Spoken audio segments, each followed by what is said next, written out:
Hello students, आज इस video में हम स्टार्ट करने लगे हैं इनऑर्गेनिक केमिस्ट्री का एक नया chapter that is S block elements. Okay, so periodic table में जो ग्रुप 1 और ग्रुप 2 के जो एलिमेंट्स होते हैं, group 1 and group 2 elements, they are known as the S block elements. ठीक है, तो इन्हें एस ब्लॉक एलिमेंट्स क्यों कहते हैं? क्योंकि इनके अंदर जब हम इलेक्ट्रॉन्स फिल करते हैं इलेक्ट्रॉनिक कन्फिग्रेशन के अकॉर्डिंगली, तो जो लास्ट इलेक्ट्रॉन है that goes to the their outer most S orbital. ठीक है, तो ग्रुप 1 जो एलिमेंट्स हैं उनको हम अल्कली मेटल्स कह देते हैं, they are known as the alkali metals. और जो ग्रुप 2 एलिमेंट्स हैं उन्हें अल्केलाइन अर्थ मेटल्स कहते हैं। ठीक है, तो कौन कौन से एलिमेंट्स आते हैं ग्रुप 1 में और ग्रुप 2 में? देखिए, ग्रुप 1 में हमारे जो एलिमेंट्स शुरू होते हैं जो कि एस ब्लॉक के एलिमेंट्स माने जाते हैं, that are lithium, then sodium, potassium, rubidium, caesium and francium. Okay, so as I said कि इनको हम अल्कली मेटल्स भी कहते हैं, ग्रुप 1 एलिमेंट्स को अल्कली मेटल्स भी कहा जाता है। क्या कारण है इन्हें अल्कली मेटल कहते हैं? देखिए, ये जो एलिमेंट्स हैं lithium, sodium, potassium, rubidium, caesium और फ्रेंशियम, ओके, सो अगर इनको हम देखें तो इनके जो कंपाउंड्स हैं, इनके जो स्पेशली जो ऑक्साइड्स होते हैं, ऑक्साइड्स एंड हाइड्रोक्साइड्स, वो बेसिक नेचर के होते हैं। ठीक है, मीन्स वो अल्केलाइन नेचर के होते हैं। Okay, so that's why they are known as the alkali metals. Okay, and group 2 elements को हम alkali earth metal कहते हैं। और इनमें कौन कौन से एलिमेंट्स आते हैं? इसमें स्टार्ट होते हैं हमारे elements beryllium, magnesium, calcium, strontium. उसके बाद आता है हमारे पास बेरियम, देन रेडियम। ओके, सो अगर हम इन दोनों की इलेक्ट्रॉनिक कन्फिगरेशन लिखें तो जो अल्कली मेटल है उनकी इलेक्ट्रॉनिक कन्फिगरेशन होती है NS1। ठीक है, तो N क्या रिप्रेजेंट कर रहा है? N representing the period number. Okay, जिस भी पीरियड से बिलोंग कर रहे हैं। ओके, अगर हम बात करते हैं लिथियम की, तो लिथियम में हमारा जो पीरियड है वो सेकेंड पीरियड आ जाएगा, then third, fourth, fifth, sixth and seventh. Okay, first period में हमारे पास दो एलिमेंट्स होते हैं, hydrogen and helium. Okay, hydrogen भी हम अल्कली मेटल के साथ ही रखते हैं, बट वो एस ब्लॉक का एलिमेंट हम मान लेते हैं, बट वो मेटल नहीं है। ठीक है, उसे हम अल्कली मेटल्स नहीं कह सकते। ठीक है, क्योंकि वो मेटल नहीं है, वो गैस स्टेट में होता है। ठीक है, वो सॉलिड नहीं होता है। क्लियर? सो इनकी इलेक्ट्रॉनिक कन्फिगरेशन जो है दैट इज NS1 होती है। और जो अल्कलाइन अर्थ मेटल हैं उनकी इलेक्ट्रॉनिक कन्फिगरेशन होती है NS2। Okay, so the elements of group 2 are also metals, so that's why they are known as the alkaline earth metals.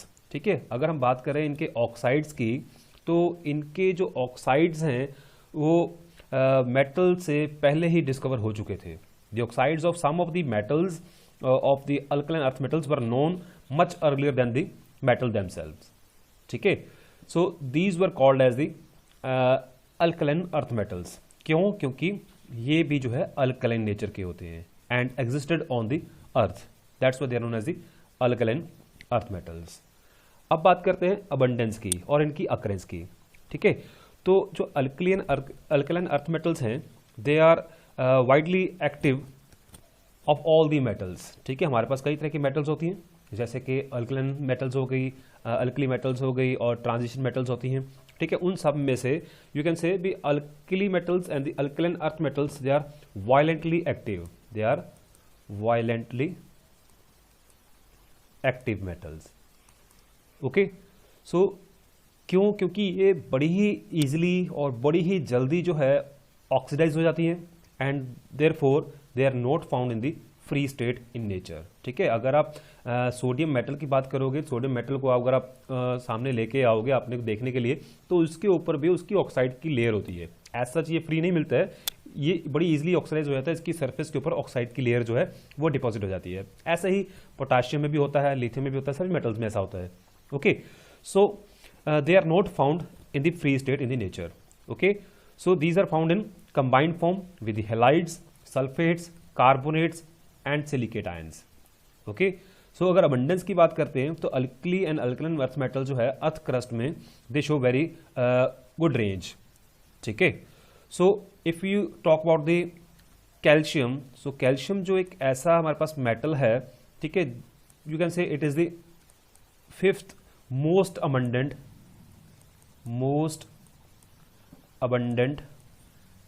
element in the earth crust. ठीक है, it is the fifth most abundant element in the earth crust. Okay, and this is the third most abundant metal है. ठीक है, fifth most abundant क्या था ये, that was the element, but third most abundant क्या है, ये metal है. तो बात आती है कि थर्ड मोस्ट अबंडेंट है तो पहले और दूसरे नंबर पे कौन सा आती है, सबसे पहले नंबर पे जो है that is aluminium. Okay, and second number पे आता है हमारे पास आयरन.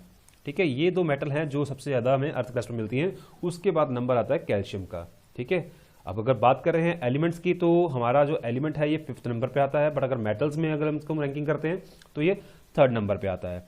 ओके, इसी तरह से अगर हम मैग्नीशियम की बात करते हैं तो मैग्नीशियम जो है कैल्शियम के बाद, जैसे वो फिफ्थ नंबर पे था एलिमेंट्स की सीरीज में, तो ये सिक्स्थ नंबर पे आता है. ठीक है, सिक्स्थ मोस्ट अबंडेंट एलिमेंट. ठीक है, और जो सोडियम है that comes at the seventh place. ठीक है, सेवन्थ मोस्ट अबंडेंट एलिमेंट है. ठीक है, अगर हम मेटल्स की बात करते हैं, मेटल की सीरीज की बात करते हैं तो ये मैग्नीशियम जो है वो फोर्थ नंबर पे आएगा, क्योंकि थर्ड नंबर पे हमारे पास कैल्शियम है. ठीक है, और जो सोडियम है that comes at the fifth place. ठीक है, इसी तरह से हमारे पास पोटाशियम भी है जो कि एट्थ नंबर पे आता है. ठीक है, एलिमेंट्स की सीरीज में the potassium is the eighth most abundant element and you can say it is the sixth most abundant metal.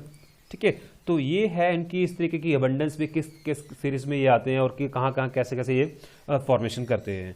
Okay, so next हम बात करते हैं इन सब की जो जनरल इलेक्ट्रॉनिक कन्फिगरेशन मैं बता चुका हूँ ऑलरेडी कि alkali metals have 1 electrons in their outer most s orbital while the alkaline earth metals have their 2 electrons in the outermost s orbital preceded by the noble gas configuration. ठीक है, जिस भी बात करें, जैसे हम बात करते हैं लिथियम की, तो लिथियम जो है इसका एटॉमिक नंबर 3 होता है. ठीक है, और हीलियम इससे पहले आता है जो कि नोबल गैस है. उसके बाद हम 2s1 लिख सकते हैं. ठीक है, इसी तरीके से सोडियम है जिसका एटॉमिक नंबर 11 है और उससे पहले हमारे पास जो नियोन आता है. ठीक है, फिर हम 3s1 लिख सकते हैं इसको.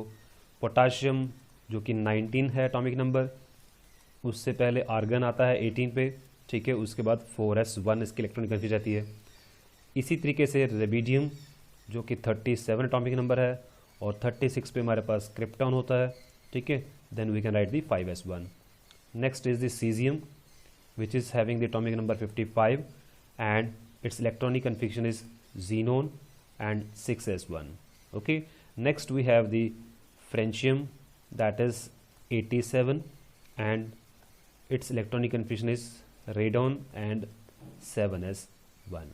Similarly, if we write the electronic configuration of the alkaline earth metals, that is group 2 metals, then first is the beryllium which is having the atomic number 4 and its electronic configuration is helium 2s2. Next we have the magnesium, atomic number 12, its electronic configuration is neon 3s2. Next we have the calcium whose atomic number is 20 and electronic configuration is 4s2, argon 4s2. Next we have this strontium 38 and its electronic configuration is krypton 5s2. उसके बाद आता है हमारे पास barium, then radium. ठीक है, तो barium is 56, radium is 88 and the electronic configuration is xenon 6s2 and radon 7s2.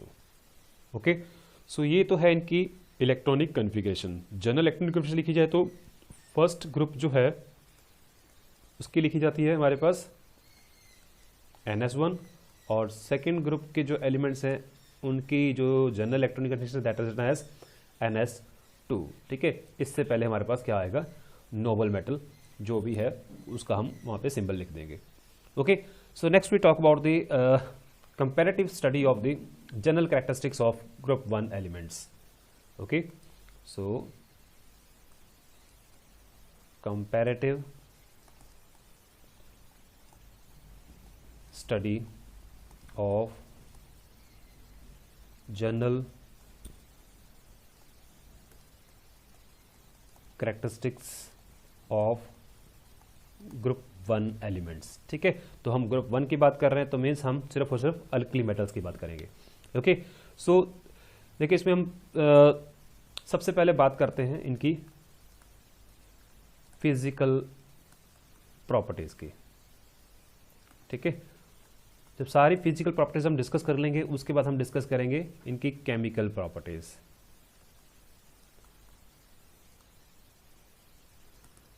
Okay, जब chemical properties discuss हो जाएंगी डिटेल में उसके बाद हम बात करेंगे कुछ इनकी जो स्पेशल कैरेक्टरिस्टिक्स हैं जिसमें हम बात करेंगे अनॉमलस बिहेवियर। अनॉमलस बिहेवियर, ठीक है, जो फर्स्ट एलिमेंट है अल्कली मेटल्स का दैट इज लिथियम। ठीक है, तो उसका जो है बाकी एलिमेंट से थोड़ा सा बिहेवियर जो है वो डिफरेंट है। ठीक है, वो हम डिस्कस करेंगे। साथ के साथ हम डिस्कस करेंगे उसकी जो प्रॉपर्टीज मैच करती हैं दूसरे ग्रुप के डायगोनली प्लेस्ड जो एलिमेंट है। ठीक है, तो हम वहाँ पे डायगोनल जो रिलेशन है वो भी डिस्कस करेंगे, डायगोनल रिलेशनशिप। ओके, सो डायगोनली अगर बात करें कि लिथियम के नीचे सोडियम है, यहाँ पे बेरिलियम है और उसके बाद मैग्नीशियम है, तो लिथियम की जो प्रॉपर्टीज हैं वो कुछ मैग्नीशियम जैसी होती हैं, वो हम डिस्कस करेंगे यहाँ पे। ठीक है, और क्या कारण है कि क्यों लिथियम की जो प्रॉपर्टीज है वो मैग्नीशियम जैसी होती हैं, मींस वो डायगोनली क्यों उससे रिलेट करता है, ये सारा कुछ हम डिस्कस करने वाले हैं। ठीक है, तो ये तीन मेन प्रॉपर्टीज हम डिस्कस करेंगे आज इस वीडियो में। मैं इन अल्कली मेटल्स की जो कंपैरेटिव फिजिकल प्रॉपर्टीज हैं वो डिस्कस करने वाला हूँ। नेक्स्ट लेक्चर में, नेक्स्ट वीडियो में हम उनकी केमिकल प्रॉपर्टीज को डिस्कस करेंगे। उसके बाद हम थर्ड वीडियो में anomalous behavior of lithium as well as the diagonal relationship of lithium with magnesium वो डिस्कस करने वाले हैं। इसी तरीके से फिर हम चलेंगे, कंपैरेटिव स्टडी करेंगे ग्रुप 2 एलिमेंट्स की, जिसमें हम उनकी फिजिकल प्रॉपर्टीज, उनकी केमिकल प्रॉपर्टीज और उसमें जो anomalous behavior होगा बेरिलियम का। ठीक है, जो फर्स्ट एलिमेंट है हर ग्रुप में वो anomalous behavior शो करता है। ठीक है, तो इसी तरीके से हम बेरिलियम का अनॉमलस बिहेवियर, ठीक है, जो कि बाकी एलिमेंट से डिफरेंट होगा, साथ के साथ हम बेरिलियम का जो डायगोनल रिलेशन है विद एल्यूमिनियम, ठीक है, वो भी डिस्कस करेंगे। Okay, so now I am going to discuss in detail about the physical properties of alkali metals.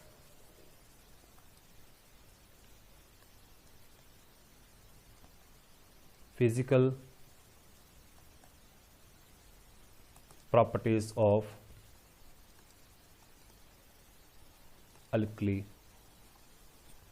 Metals.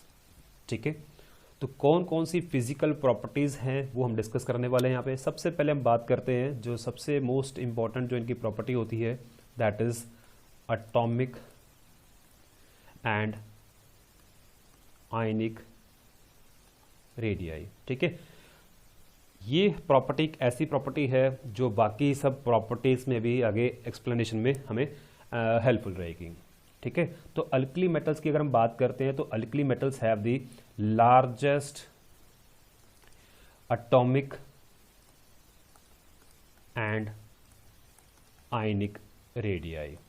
ठीक है, ये इन सब का अल्कली मेटल्स का जो है अगर इनके रिस्पेक्टिव पीरियड्स की बात करें तो इन सब का जो एटॉमिक और आयनिक साइज है वो सबसे ज़्यादा होता है। मींस अगर हम लिथियम की बात करते हैं जो कि सेकंड पीरियड का एलिमेंट है, तो सेकंड पीरियड में सबसे पहले हम लिथियम को लिखते हैं। तो लिथियम का जो साइज है, जो एटॉमिक रेडियाई है और जो आयनिक रेडियाई है, वो बाकी एलिमेंट से सबसे ज़्यादा है, ठीक है। So it is the largest having the size among the all other elements of its respective period. Similarly, if you talk about the sodium, potassium, then again rubidium, okay, उसके बाद cesium and francium. So all these elements, they have the largest atomic and ionic radii among the other elements of their respective periods. Okay, so ऐसा क्यों है, क्या कारण है कि इनका जो साइज है बाकी एलिमेंट से वो बड़ा होता है?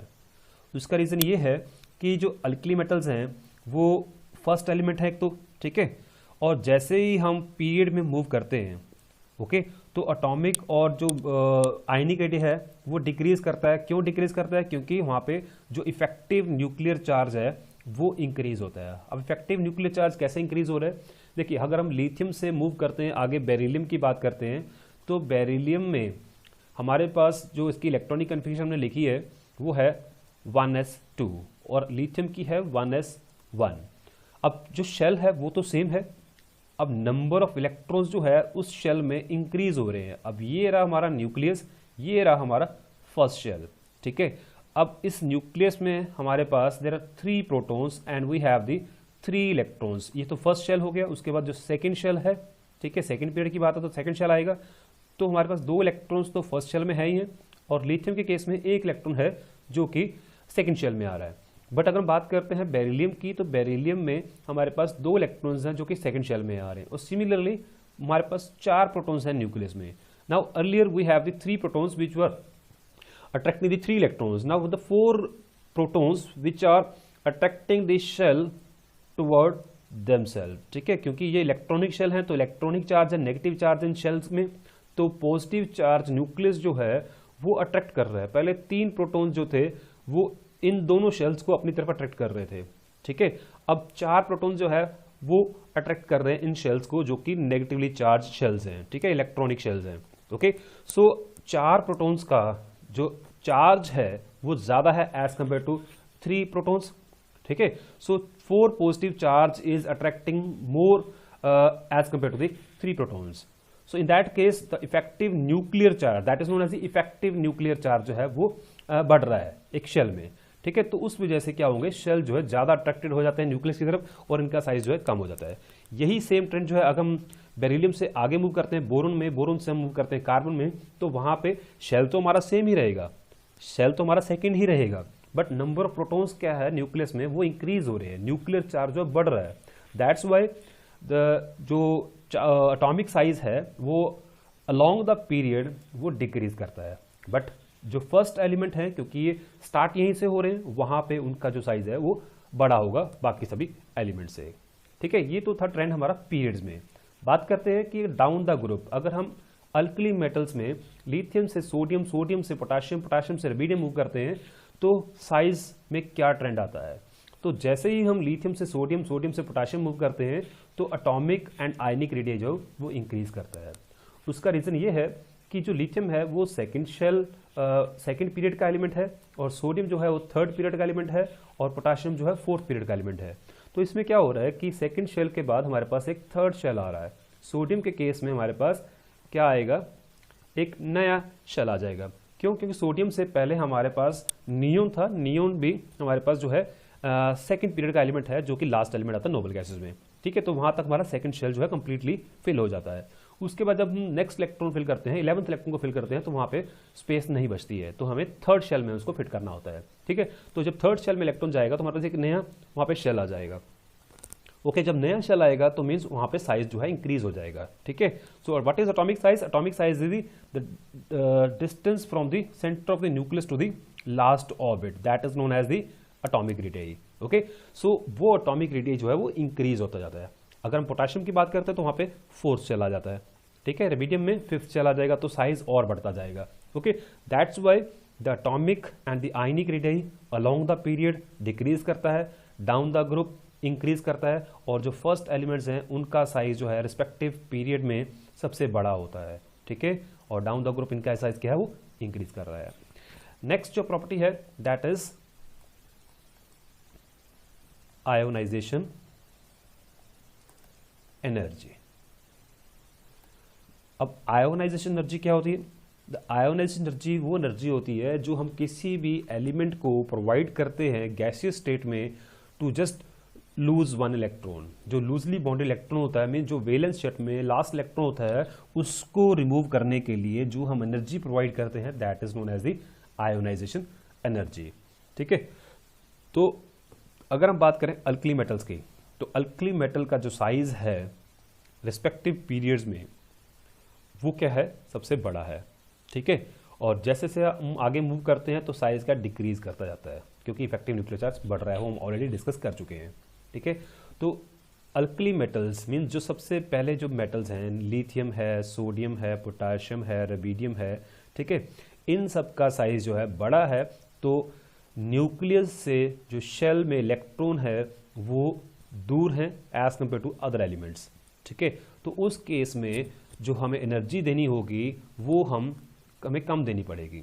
ठीक है, तो उस इलेक्ट्रॉन को रिमूव करने के लिए the energy which is required to lose that electron is lowest in each period. Okay, so within the group अगर हम बात करते हैं तो ionization energy of alkali metal decrease करती है डाउन द ग्रुप। क्यों? क्योंकि साइज इंक्रीज कर रहा है। तो आयोनाइजेशन एनर्जी का कंसेप्ट जो है वो साइज के साथ है। जितना बड़ा साइज होगा उतनी कम हमें एनर्जी देनी पड़ेगी। So we can say that the ionization energy is inversely proportional to the atomic size. ठीक है, एटॉमिक और आयनिक साइज। जितना बड़ा साइज उतनी कम हमें आयोनाइजेशन एनर्जी देनी पड़ेगी। ठीक है, अगर साइज छोटा है तो आयोनाइजेशन एनर्जी में ज़्यादा देनी पड़ेगी। अब क्योंकि अल्कली मेटल्स जो है अपने पीरियड्स में सबसे बड़े होते हैं तो इनकी आयोनाइजेशन एनर्जी क्या होगी? लोवेस्ट होगी। ठीक है, और down the group size increase कर रहा है तो आयोनाइजेशन एनर्जी भी क्या करेगी? डिक्रीज करेगी। ठीक है जी, क्या होगा कि एक मेटल है जो कि गैसियस स्टेट में है, इसे हम एनर्जी प्रोवाइड करेंगे तो ये क्या बनाएगा? हमें मेटल पॉजिटिव आयन बनाएगा गैसियस स्टेट में, प्लस एक इलेक्ट्रॉन निकलेगा वो भी गैसियस स्टेट में।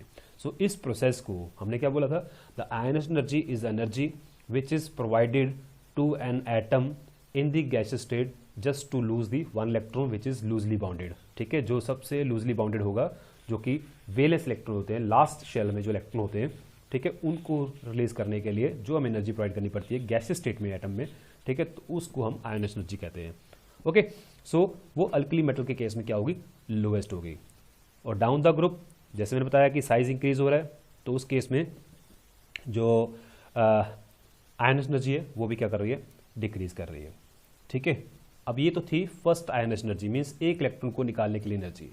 अगर हम बात करते हैं सेकेंड आयोनाइजेशन एनर्जी, अब सेकेंड आयोनाइजेशन एनर्जी मतलब क्या हुआ कि एक मेटल से, न्यूट्रल मेटल से हमने एक इलेक्ट्रॉन निकाल लिया, उसके बाद जो वो आयन बना उसमें से फर्दर हमने इलेक्ट्रॉन निकालना है तो उसको M2 पॉजिटिव स्टेट में चेंज करना है, प्लस एक जो इलेक्ट्रॉन निकलेगा।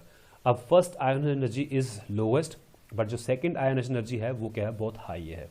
वो क्यों? क्योंकि जब एक इलेक्ट्रॉन मेटल से निकल जाता है then they acquire a stable noble gas configuration. ठीक है, अगर हम लिथियम की बात करें तो लिथियम जब लिथियम पॉजिटिव बना लेता है तो इसके अंदर हमारे पास जो है there are 2 electrons, so it acquires the electronic configuration of helium. ठीक है, तो ये हीलियम जैसा हो जाता है क्योंकि अब 2s जो है that is 0। Okay, so from a stable electronic configuration next electron निकाल पाना बहुत ही डिफिकल्ट हो जाता है। ठीक है, अगर हम एग्जांपल के बात करें तो सोडियम जो कि गैसियस स्टेट में है, ठीक है, तो वहाँ पे हम अगर इलेक्ट्रॉन निकालते हैं पहला इलेक्ट्रॉन तो उस केस में जो हमें फर्स्ट आयोनाइजेशन एनर्जी प्रोवाइड करनी पड़ती है that is 496 kilo joule per मोल। अब इसके बाद सोडियम आयन से फिर से इलेक्ट्रॉन निकालना और उसको सोडियम 2 पॉजिटिव में चेंज करना है तो वहाँ पे जो आयोनाइजेशन एनर्जी हमें प्रोवाइड करनी पड़ती है that is very much high. Okay, that is 4563 kilo joule per mole. So you can see the difference between the energies. Okay, so यही कारण है कि जब एक इलेक्ट्रॉन अल्कली मेटल्स पे हम आयोनाइज कर लेते हैं उसके बाद वो क्या करते हैं, जो नियरेस्ट नोबल गैस होती है उसकी इलेक्ट्रॉनिक कॉन्फ़िगरेशन एक्वायर कर लेते हैं। तो अब स्टेबल इलेक्ट्रॉनिक कॉन्फ़िगरेशन में से इलेक्ट्रॉन निकाल पाना बहुत ही डिफिकल्ट प्रोसेस हो जाता है। Okay, so next we have the third physical property that is melting and boiling points. Okay, so all these metals, they are very very soft and they have the low melting and boiling points. They are soft and have the low melting point and boiling point. Okay, so alkali metal have only one valence electron per metal atom, and therefore the energy binding the atom in the crystal lattice of the metal is very very low. Okay, so in that case the metallic bond in these metal is not very strong, and therefore their melting and boiling point decreases on moving down the group from lithium to cesium. ठीक है, तो ये क्या करती है, down कर देती, decrease करती जाती है. ठीक है, सो नेक्स्ट हम बात करते हैं डेंसिटी की. ओके, सो जिस तरीके से हमने देखा कि मेटल्स जो हैं वो बहुत सॉफ्ट हैं, ठीक है, उनके मेल्टिंग एंड बॉइलिंग पॉइंट भी लो है, इसी तरीके से जो डेंसिटी है अल्कली मेटल्स की that is quite low, that is quite low. Okay, as compare to the other metals. So if we talk about the lithium, sodium and potassium, they are even lighter than water. They are lighter than water. ठीक है, सो अगर हम बात करते हैं trend की, we down the group क्या trend रहता है, तो जो डेंसिटी है वो डाउन द ग्रुप इंक्रीज करती है. ठीक है, बट जो पोटाशियम है, देखो हमने बोला कि लिथियम, सोडियम, पोटाशियम, उसके बाद रेबिडियम, सीजियम और francium, down the group density क्या करती है, इंक्रीज करती है. ठीक है, डेंसिटी जो है वो इंक्रीज करती है, बट पोटाशियम जो है वो सोडियम से लाइटर है. ठीक है, ये एक हमारा एक्सेप्शन केस है. होना क्या चाहिए था कि पोटाशियम को सोडियम से हैवियर होना चाहिए था, डेंसर होना चाहिए था, बट ये जो है ये सोडियम से हल्का होता है. ठीक है, it is lighter than sodium. Okay, so the densities of these metallic elements, they depend upon the type of packing of the atom in the metallic state, okay, as well as on their sizes. Okay, so alkali metals have the close packing of the metal in their lattice, and because of the large size of their atoms they have the low densities. ठीक है, packing तो इनकी अच्छी होती है, close packing होती है, but because इनका साइज क्या बड़ा है, इस वजह से इनकी जो डेंसिटी है वो डिक्रीज कर जाती है. Okay, and as we move down the group from lithium to cesium,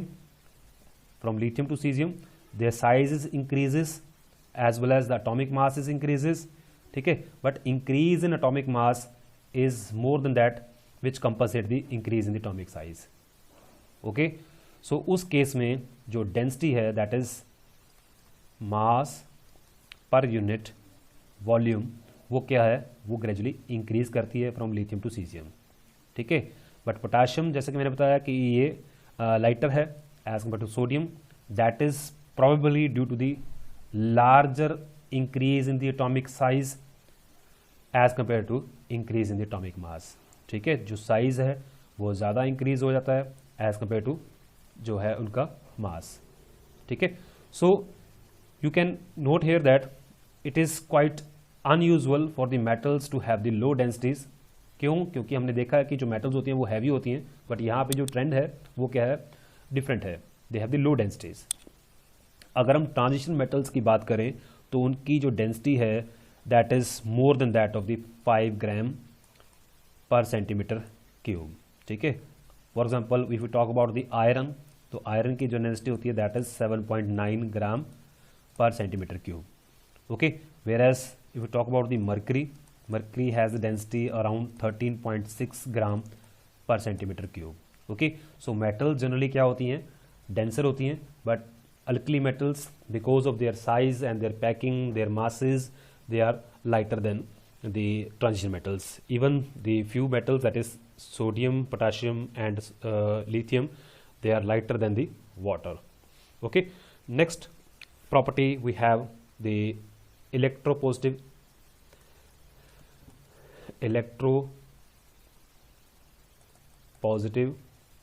और मेटालिक करैक्टर. ठीक है जी, तो ये जितने भी मेटल्स हैं alkali metals, they are strongly electropositive and metallic in nature. ठीक है। अब इलेक्ट्रोपॉजिटिव करैक्टर जो है वो हम कैसे रिप्रेजेंट करते हैं, तो इलेक्ट्रोपॉजिटिव करैक्टर ऑफ किसी भी एलिमेंट्स का जो एक्सप्रेस किया जाता है that expressed in terms of the tendency of their atom to lose the electrons, ठीक है। अगर कोई मेटल जो है इलेक्ट्रॉन को लूज करता है ईजिली और कैटाइन फॉर्म में चेंज होता है तो उसको हम कहते हैं अभी वो इलेक्ट्रोपॉजिटिव है। क्यों? क्योंकि वो उसकी टेंडेंसी है कि वो पॉजिटिव आयन बनाता है। दूसरी बात है कि जब भी ये इलेक्ट्रॉन लूज करते हैं तो ये stable noble gas configuration acquire कर लेते हैं, ठीक है। तो means after attaining a positive charge they become stable, ठीक है। That's why they are electropositive, okay, because they lose electron very easily, okay. So also they have the low ionic energy, so इनकी tendency रहती ही है कि ये electron easily loose करें, ठीक है। बहुत ही कम एनर्जी में इलेक्ट्रॉन बड़ी इजिली लूज कर देते हैं, okay. So these elements are therefore said to have the strong electropositive as well as the metallic character. क्यों? क्योंकि जो आयोनेशन एनर्जी है वो कम होती है and we know that the ionization energy decreases down the group, therefore the electron releasing tendency of the electropositive character क्या है वो भी डाउन द ग्रुप क्या करेगा, इंक्रीज करता जाएगा। It means lithium to caesium the electro positive character जो है दैट इंक्रीजेस, ओके। सो इसके बाद हम बात करते हैं नेक्स्ट इनकी जो प्रॉपर्टी है दैट इज ऑक्सीडेशन स्टेट। तो अल्कली मेटल्स हमने देखा है कि they lose one electron very easily, so they exhibit an oxygen state of the +1 in their compounds, ठीक है। तो alkali metals have only one electron in the valence shell and therefore they can lose the single electron, okay. So after losing one electron they acquire the stable noble gas configuration, so they form the monovalent ions, ठीक है। तो ये इस तरह के M positive ions बनाते हैं, means you will see the lithium positive, ठीक है, sodium positive, potassium 1 positive, rubidium 1 positive, caesium 1 positive, इस तरह के ये 1 पॉजिटिव जो मोनोवेलेंट आयंस हैं ये बनाते हैं, ठीक है। And if we talk about can they form the M2 positive ion, so that is very difficult process, as we have earlier discussed that the second ionization energy is very high, so they cannot form the divalent ions, ठीक है। so alkali metals are univalent and they form the ionic compounds, ठीक है, बहुत easily ionic compounds ये formation करते हैं, okay। so next property is flame coloration, flame colouration. अब इसका क्या मतलब है? अब जो अल्कली मेटल्स हैं और उनके जो साल्ट्स हैं they impart a characteristic flame coloration, means when the metals और their salts they are burn in the flame they produce some characteristic colour, ठीक है। सो क्यों करते हैं? क्योंकि हमें पता है कि इनकी जो आयोनेशन एनर्जी है वो बहुत लो है, ठीक है, और जो फ्लेम से एनर्जी निकलती है, जो भी हम बंसन बर्नर पर जो यूज़ करते हैं इनको फ्लेम देने के लिए, सपोज हमने क्या किया, ये बर्नर है हमारे पास, हम किसी स्पैचुला पे या किसी ग्लास रोड पे थोड़ा सा कंपाउंड लेके इनको अगर हम बर्न करते हैं तो जो फ्लेम की जो एनर्जी है that is sufficient to excite the electrons of the alkali metals to their higher energy level, ठीक है। और जब इलेक्ट्रॉन जो है एक्साइटेड स्टेट पे पहुंच जाते हैं दे आर क्वाइट अनस्टेबल, ठीक है। यहाँ पे ग्राउंड स्टेट से इलेक्ट्रॉन जो है एक्साइटेड स्टेट में चला गया तो वहाँ पे वो जो है अनस्टेबल रहता है। क्यों अनस्टेबल रहता है? क्योंकि ग्राउंड स्टेट में उसकी एनर्जी लो थी, एक्साइटेड में उसकी एनर्जी हाई है, और जिस भी सिस्टम की एनर्जी हाई होती है वो अनस्टेबल होता है, और अल्टीमेटली वो क्या करता है, इलेक्ट्रॉन जो है वहाँ पे एक्साइटेड स्टेट में वो एनर्जी को रिलीज़ करके ग्राउंड स्टेट में स्टेबलाइज होने के लिए आते हैं, ठीक है। तो वहाँ पे जो एक्स्ट्रा एनर्जी उन्होंने रिलीज़ की है वो in the form of radiation release करते हैं, ठीक है, वो in the form of light release करते हैं, ठीक है। तो वो जो लाइट है वो visible region of electromagnetic spectrum में फॉल करती है, तो उस समय वो लाइट जो है उस जो विजिबल रीजन का कोई भी कलर है, ठीक है, वो प्रोड्यूस करती है डिपेंडिंग अपॉन कि कौन सा मेटल है वो, ठीक है। अगर हम बात करते हैं लिथियम की या लिथियम के सॉल्ट्स की, तो लिथियम के सॉल्ट्स और लिथियम मेटल को अगर हम बर्न करते हैं so it gives the crimson red colouration, okay.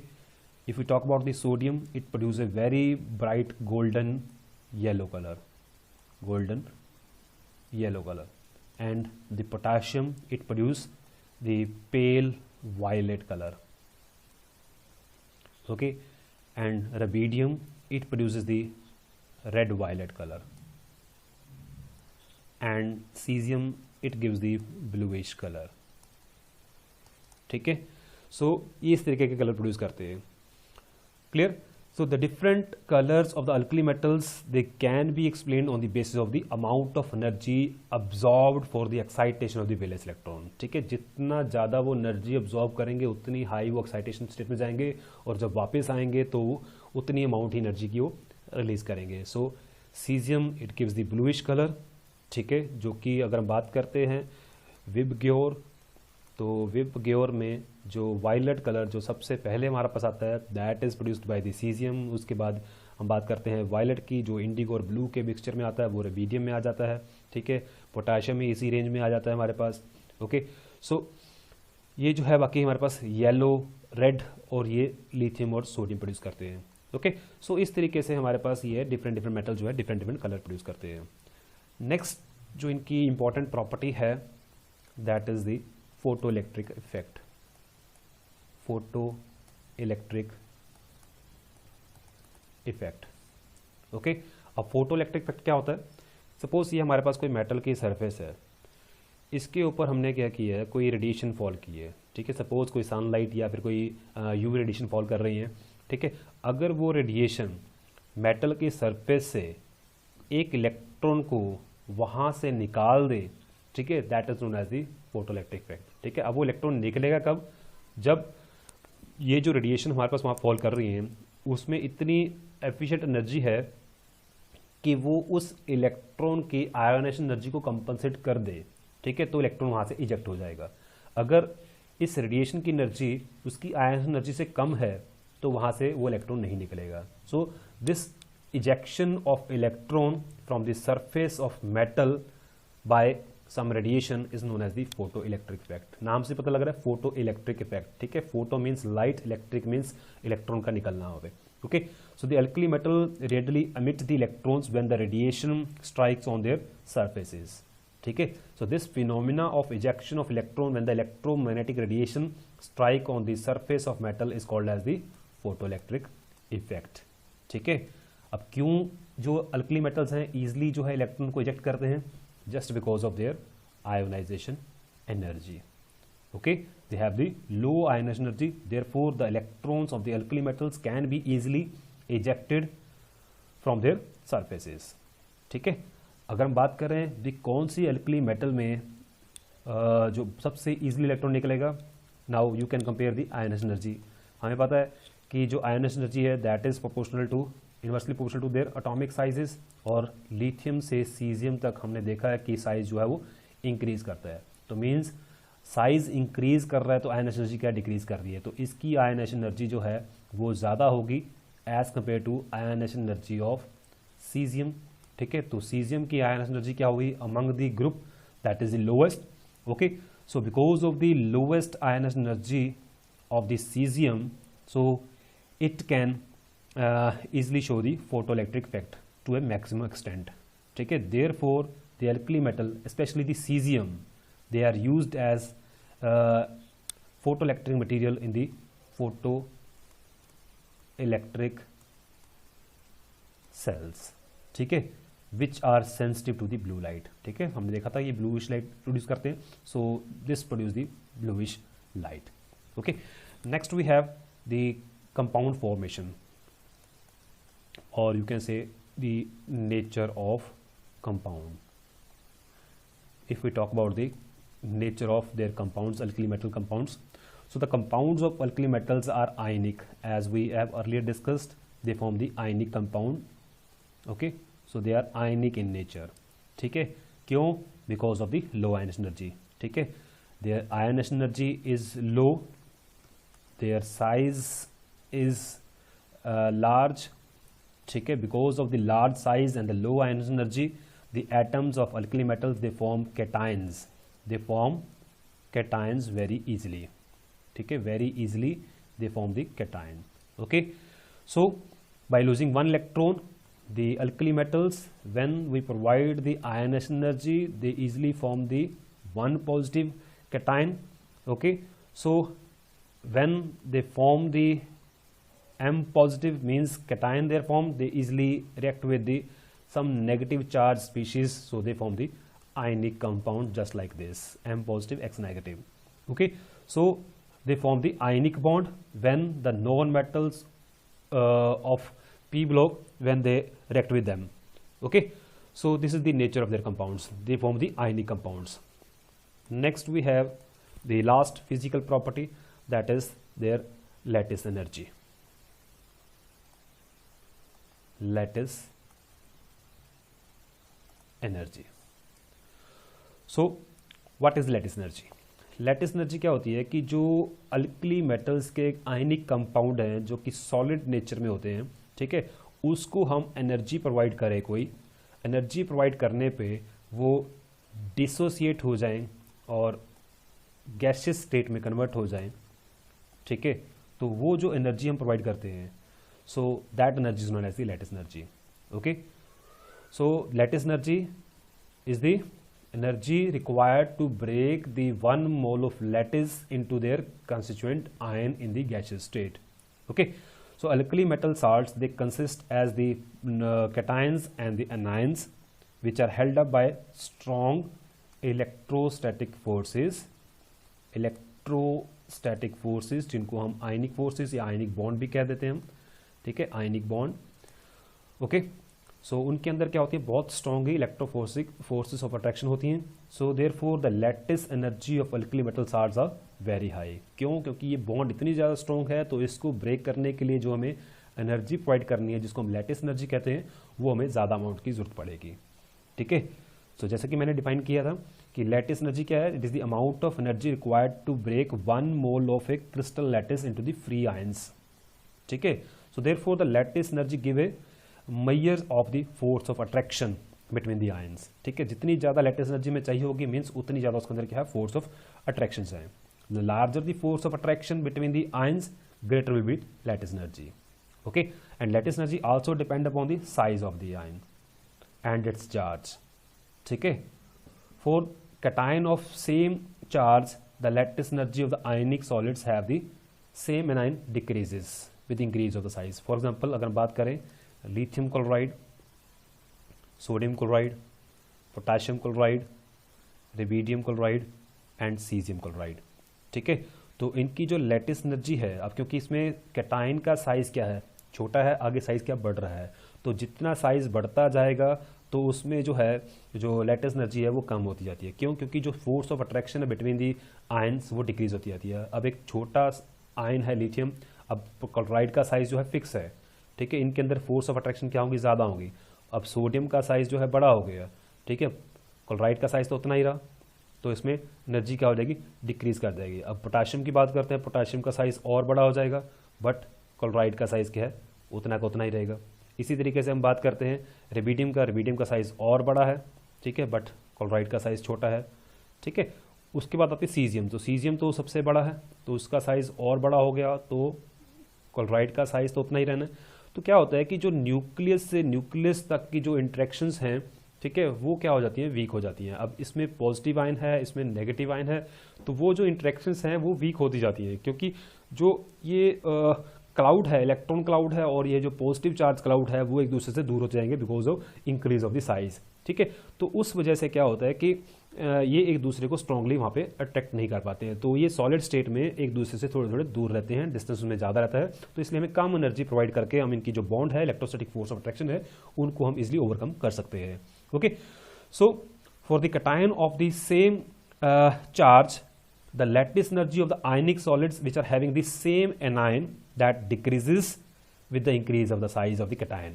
ठीक है, because due to the this increase of the size of the cation क्या हो रहा है, there is decrease in the force of attraction between the molecules. Okay, अगर हम बात करते हैं लिथियम क्लोराइड की, तो यहाँ पे जो एक्सपेरिमेंटल वैल्यू हमें लैटिस एनर्जी की देखने को मिलती है, that is 802.6 kilo joule per मोल, और सोडियम क्लोराइड के केस में that is 758.7 kilo joule per mole.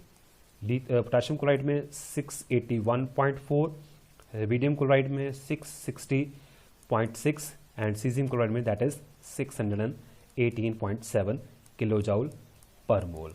ठीक है, इसी तरीके से हम अगर बात करें कि कैटाइन का साइज सेम है और एनाइन डिफरेंट हैं, ठीक है, for example sodium chloride, sodium chloride, sodium bromide और सोडियम आयोडाइड। ठीक है, अब इसमें जो कैटाइन है उसका साइज सेम है और जो एनाइंस हैं उनका साइज इंक्रीज कर रहा है, बट चार्ज सब में सेम है, बिल्कुल सेम उसी तरीके से। अब इसमें एनाइन का साइज इंक्रीज कर रहा है तो फोर्स ऑफ अट्रैक्शन क्या हो जाएगी, डिक्रीज हो जाएगी।